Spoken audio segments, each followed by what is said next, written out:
Mida teha vanade nutiseadmetega? Nutitelefonide viskamine tavalise prügihulka on keelatud, kuna telefonid sisaldavad ohtlikke aineid, mis võivad sattuda keskkonda ja põhjustada selle saastumist. Vanad telefonid tuleks viia vastavatesse kogumispunktidesse. Koostöös peitub jõud, sest koos tegutsedes suudame saavutada oluliselt rohkem. Meie klassi õpilased saavad taaskasutusprojekti kaudu arendada oma loovust, otsides uusi ja huvitavaid viise, kuidas vanu asju kasutada. Vana mobiiltelefoni võib lihtsalt muuta koduseks lemmiklooma kaameraks, mis sobib hästi oma lemmiku jälgimiseks.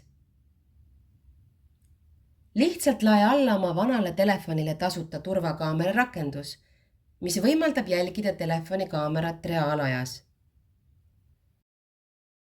Leia hea koht, kuhu telefon asetada, olgu see siis lemmiklooma toidukoht või hoopis tema pesa. Võimalik on kasutada telefoni hoidjat või väikest statiivi, et telefon püsiks kindlalt paigal ja oleks suunatud soovitud kohta. Lemmiku turvamiseks ei pea ostma eraldi kallist kaamerasüsteemi. Vanast telefonist piisab täiesti. Selline lahendus on praktiline, soodne ja lihtsasti kasutusele võetav. Seda lahendust testisime ühel õhtul oma klassi armsate lemmikute peal. Õppisime palju uut ning avastasime tehnika taaskasutuse erinevaid võimalusi.